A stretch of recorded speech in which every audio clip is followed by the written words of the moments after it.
बहुत पुरानी बात है। भिखू नाम का एक भिखारी था।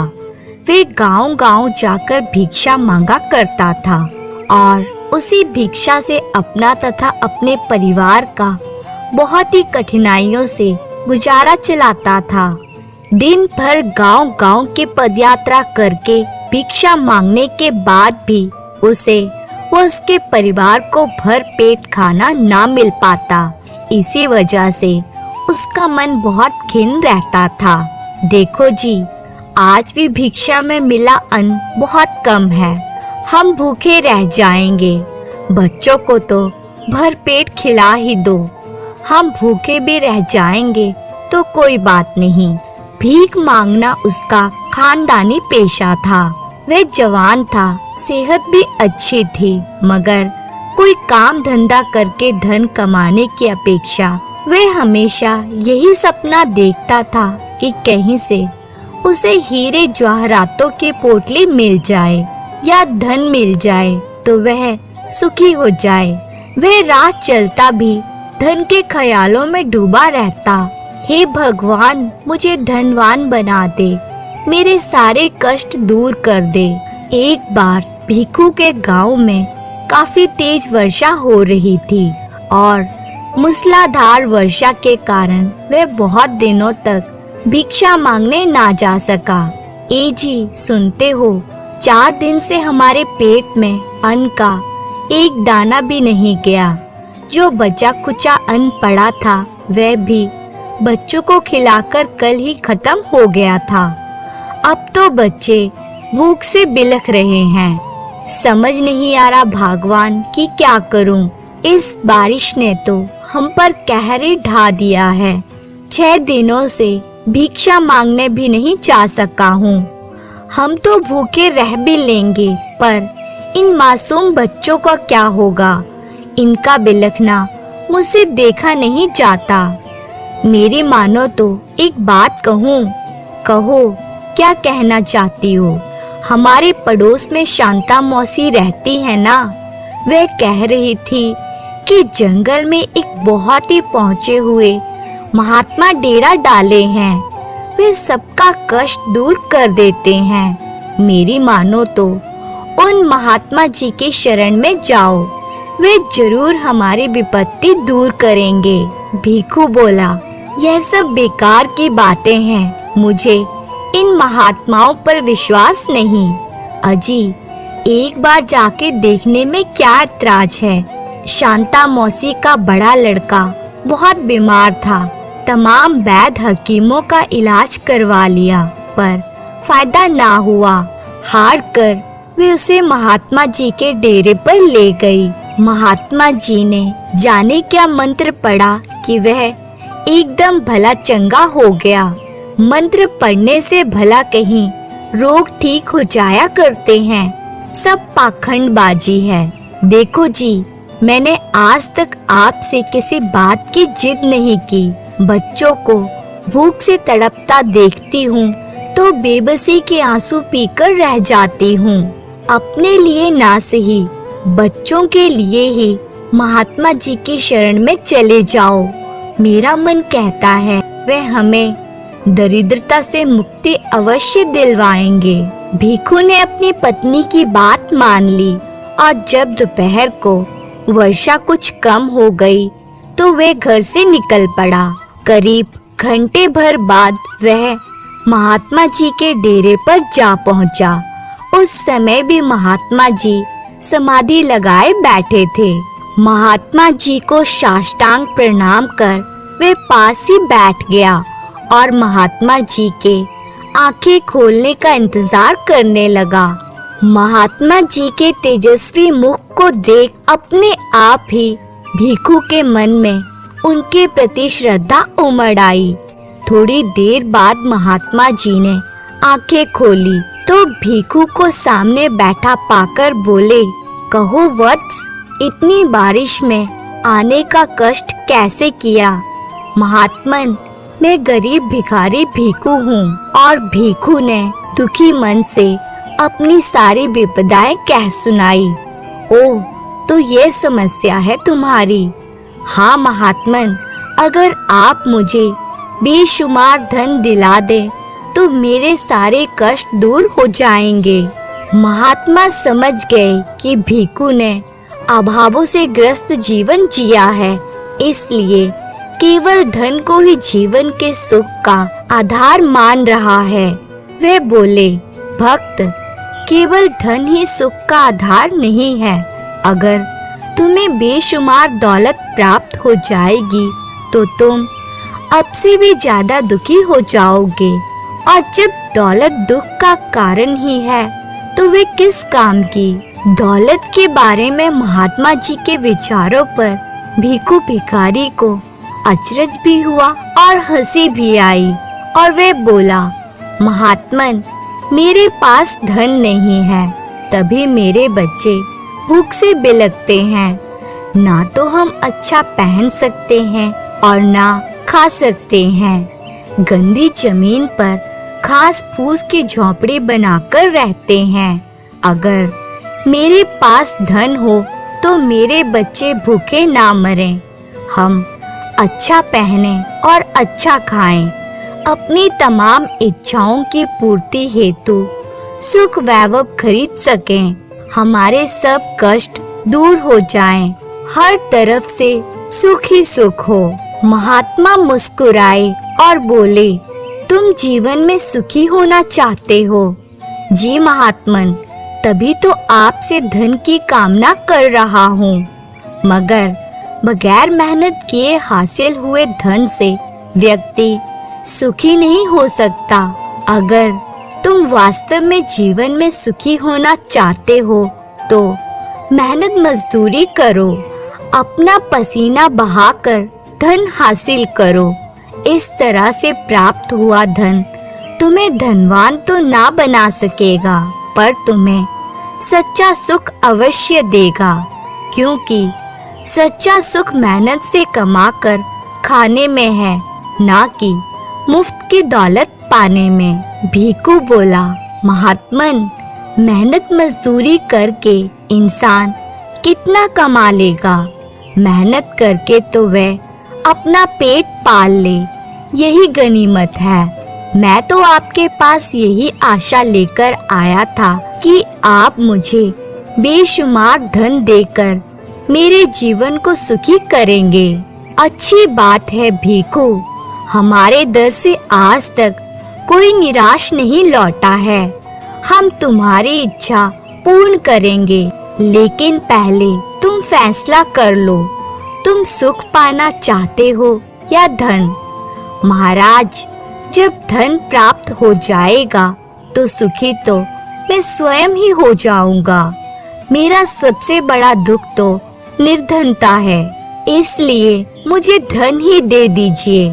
तथास्तु, अब तुम जाओ, तुम्हें धन ही प्राप्त होगा। भिखु ने महात्मा को प्रणाम किया और खुशी खुशी वापस लौट गया। वह कुछ ही आगे चला था कि अचानक ठोकर खाकर गिर पड़ा। भिखु यह देखने के लिए उस स्थान पर झुका कि उसको ठोकर कैसे लगी। अरे, यह तो धातु की कोई वस्तु दिखती है, देखूं तो क्या है। भिखु ने हाथ से मिट्टी हटाकर उस वस्तु को बाहर निकाला तो आश्चर्यचकित रह गया। अरे, यह तो तांबे का मटका है। और फिर जैसे ही उसने मटके में हाथ डाला तो उसने पाया कि वो सोने और चांदी के मोहरों से भरा हुआ था। यह देखकर भिखु की खुशी का ठिकाना ना रहा। महात्मा का कहा सत्य निकला, मैं धनवान हो गया। भिखु ने मटके को उठाया और घर की ओर चल दिया। वे चहकता हुआ घर पहुंचा और सारा किस्सा अपनी पत्नी को कह सुनाया। देखा जी, मैं ना कहती थी कि महात्मा जी हमारे कष्ट दूर कर देंगे। आह, हम कितने धनवान हो गए। अब हम एक बहुत बड़ा महल बनवाकर शहर में रहेंगे, बच्चों को अंग्रेजी स्कूल में पढ़ाएंगे, व मोटर भी खरीदेंगे। हाँ, हम ऐसा ही करेंगे रानी। मैं तुम्हें जीवन के सारे सुख खरीद कर दूंगा, पर पहले ये धन संभाल कर रख लो, कहीं चोर उचक्के की नजर ना पड़ जाए। मैं इसे झोंपड़ी में गाड़ देती हूँ। और इस प्रकार एक गरीब भिखारी की काया कल्प हो गई।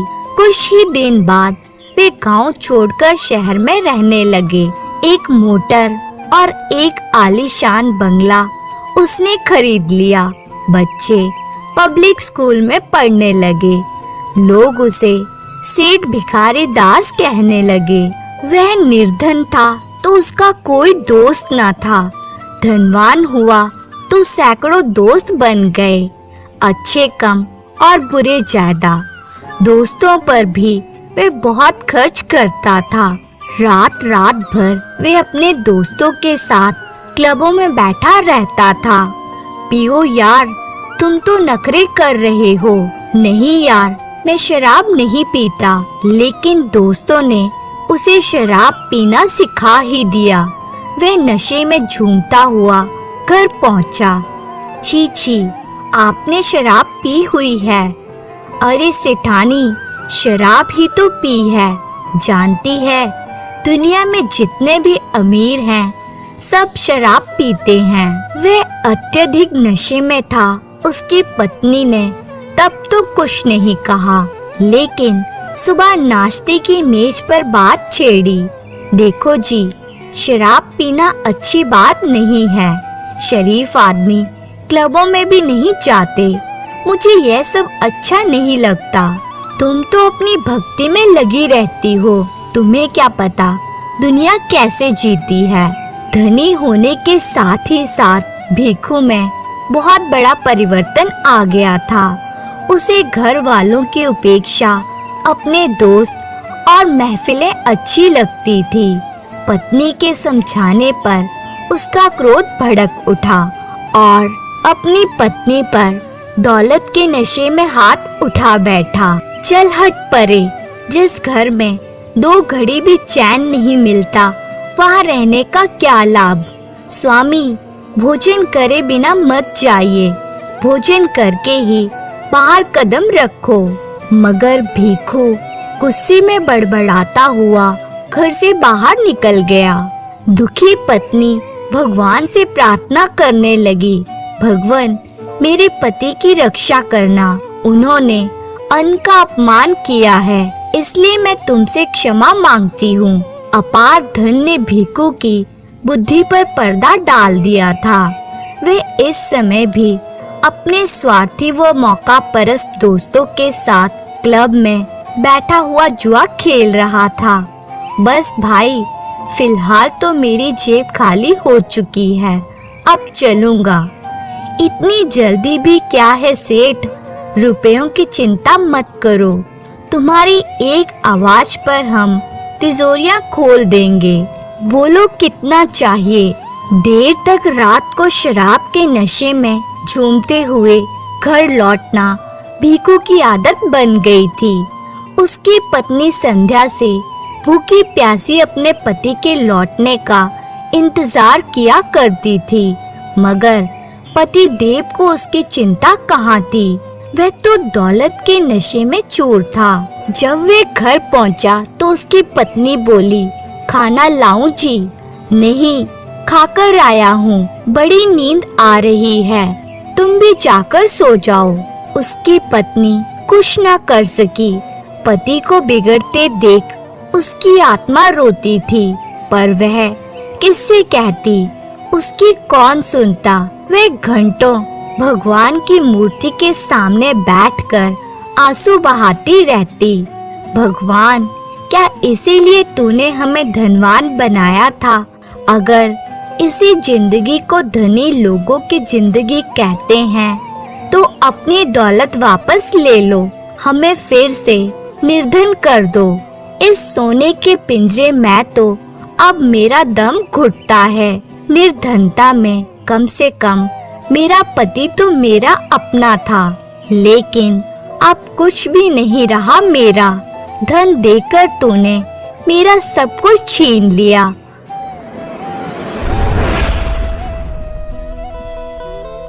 वापस ले ले इस मनहूस दौलत को और उसकी पत्नी रोने लगी। इस तरह दिन महीने गुजरते चले गए। भीखू का भी सिर्फ खर्च ही खर्च था, आमदनी नहीं। और उसकी इन्हीं खर्चीली आदतों की वजह से वह दिन भी आ गया जब उसकी सारी दौलत खत्म हो गई। क्या धन खत्म हो गया? खैर कोई बात नहीं, दोस्त किस काम आएंगे। मैंने बहुत खर्च किया है उन पर। और वह अपने एक दोस्त के पास जाता है और कहता है, देखो यार, आजकल मैं बहुत तंगी में हूँ, कुछ रुपए मिल जाते तो अच्छा होता। उसका दोस्त बोला, रुपए तो मेरे पास नहीं हैं। फिर उसने दूसरे दोस्त का द्वार खटखटाया। वह बोला, रुपए तो तुम्हें मिल सकते हैं अगर तुम अपनी कोठी गिरवी रखवा दो। ठीक है, तुम मेरी कोठी गिरवी रख लो और मुझे कुछ पैसे दे दो।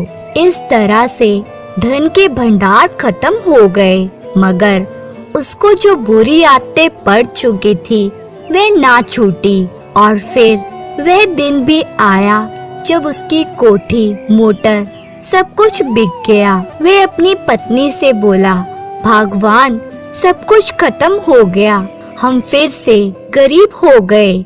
उसकी पत्नी बोली, हिम्मत से काम लीजिए, जी छोटा क्यों करते हो? भीखू के कष्ट दिनों दिन बढ़ते गए।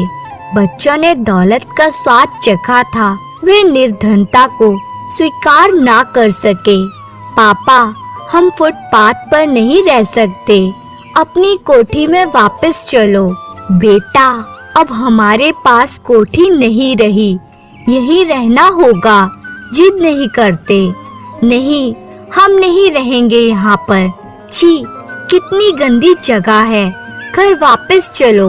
बेचारा भीखू, पेट भरने के लिए उसे फिर से भीख मांगनी पड़ी। भीख तो वह पहले भी मांगता था, मगर अब उसे ये कार्य अपमानजनक महसूस हो रहा था, क्योंकि उसने धन का स्वाद चखा था। यही सोच सोचकर उसे शर्म आ रही थी कि जिन लोगों पर उसने धन लुटाया था, आज उनके आगे ही हाथ फैलाने पड़ेंगे। उसकी बेटी बोली, छी, यह भी कोई खाना है, सूखा सड़ा, मैं नहीं खाऊंगी इसे। जिद नहीं करते बेटी, यही खा लो। भीखू पहले से भी ज्यादा दुखी रहने लगा। बच्चे कुपोषण का शिकार होकर रोगग्रस्त हो गए। पहले बच्चे बीमार होते थे तो मामूली से वैद्य की दवा से ठीक हो जाते थे, मगर अब उन्हें अच्छे अच्छे डॉक्टरों की चिकित्सा की जरूरत थी। पापा, मुझे डॉक्टर अंकल के पास ले चलो। वह पहले भी गरीब था, मगर तब उसे अपनी जिंदगी इस कदर कठिन न दिखती थी। मगर अब तो सब कुछ बदल गया था। हे भगवान, मैं क्या करूं? अब उसने सोचा, दौलत उसे ना मिली होती तो अच्छा था। महात्मा जी ने सच ही कहा था, केवल दौलत ही सुख का आधार नहीं है। जब दौलत थी तो मैं अपने परिवार को सुख ना दे सका। बच्चों की हफ्तों शक्ल ना देखी मैंने। अपनी देवी तुल्य पत्नी को अथाह कष्ट दिए। अब जब दौलत ही नहीं रही तो किस प्रकार सुखी करूं अपने परिवार को? मैं टूट गया हूँ भगवान, समझ नहीं आता क्या करूं। मेरा कहा मानो तो उन्हीं महात्मा जी के पास जाओ, वही कोई रास्ता सुझाएंगे। कौन सा मुंह लेकर उनकी शरण में जाऊं? उन्होंने तो मुझे पहले ही सावधान किया था कि बगैर मेहनत किए हासिल हुई दौलत मनुष्य को कभी सुख नहीं देती। पर मैं ही मूर्ख था, उनसे जीवन के सुख की बजाय दौलत मांग बैठा। इंसान तो गलतियों का पुतला है स्वामी, हर एक से गलतियां होती है। तुम जाओ तो सही, मेरा दिल कहता है वे तुम्हें अवश्य ही सही मार्ग दिखाएंगे। पत्नी के समझाने पर भिखू में एक नई चेतना का संचार हुआ।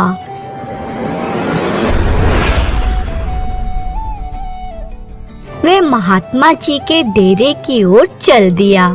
वे महात्मा जी की शरण में पहुंचा। महात्मा उसके मुख से बगैर कुछ सुने ही बोल पड़े। मैंने कहा था ना भिखू, बगैर मेहनत किए प्राप्त हुई दौलत जीवन को कभी सुखी नहीं बना सकती। देखा, तुम अपार दौलत को पाकर भी अपने को सुखी ना कर सके। मुझे क्षमा कर दो महात्मन, मेरे कष्टों का निवारण करो। मुझे कोई राह सुझाओ महाराज। इस जंगल के बाहर पूरब की ओर बंजर भूमि का एक छोटा सा टुकड़ा पड़ा है। उस पर मेहनत कर खेती करो। जो आज्ञा महात्मन। महात्मा जी के आज्ञा अनुसार उसने कड़ी मेहनत कर भूमि को उपजाऊ बनाया। उसकी पत्नी और बच्चों ने भी उत्साह से भरकर उसका पूरा साथ दिया। उसने खेत में कम समय में उगने वाली सब्जियां बोई। मेहनत रंग लाई। फसल पककर तैयार हो गई। हमारी भूमि ने सोना उगला है स्वामी। हाँ, सचमुच। उन्होंने फसल अच्छी कीमत पर बाजार में बेची। देखा भगवान, कितने पैसे कमाकर लाया हूँ। लगता है भगवान हम पर मेहरबान है।